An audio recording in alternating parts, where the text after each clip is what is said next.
چین کە ئێستا ئەوزە بەلاحەیە ئەمریکا لێی دەترسێت طبعا دو تریلۆن مایە ناتجی محلی چیم گاتە ئەمریکا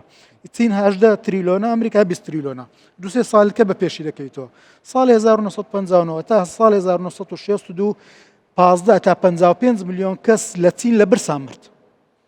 700 ملیۆن کەس لە ژێر هێڵی هەژاریدا بوو کۆمپانیایەکی هواوی جەنراڵێکی عسکەری خانەنشین هات کۆمپانیاش دانا بە 3000 دلار کە ناوی هواویە ساڵی 2018 بەس قازانجی داهاتی هواوی 108 ملیارد دلار بووە 76,000 کەس بەس لە سێکتەری توێژنەوە لە کۆمپانیایش دەکاتن 170,000 فەرمانبەری هەیە کۆمپانیا کە پێ 3000 دلار دامەزرایە ئەتۆ وەرە کۆمپانیای تەکنەلۆجی دانێ بای زیادە سنعەت پترۆکیمیاوی دانێ ئەگەر بتەوێت گۆڕانکاری گەورە بکەی دەبی خەونی گەورەت هەبی کاکە ئوردن بۆ ئەت بچین بۆ چین و تایوان ئوردن 28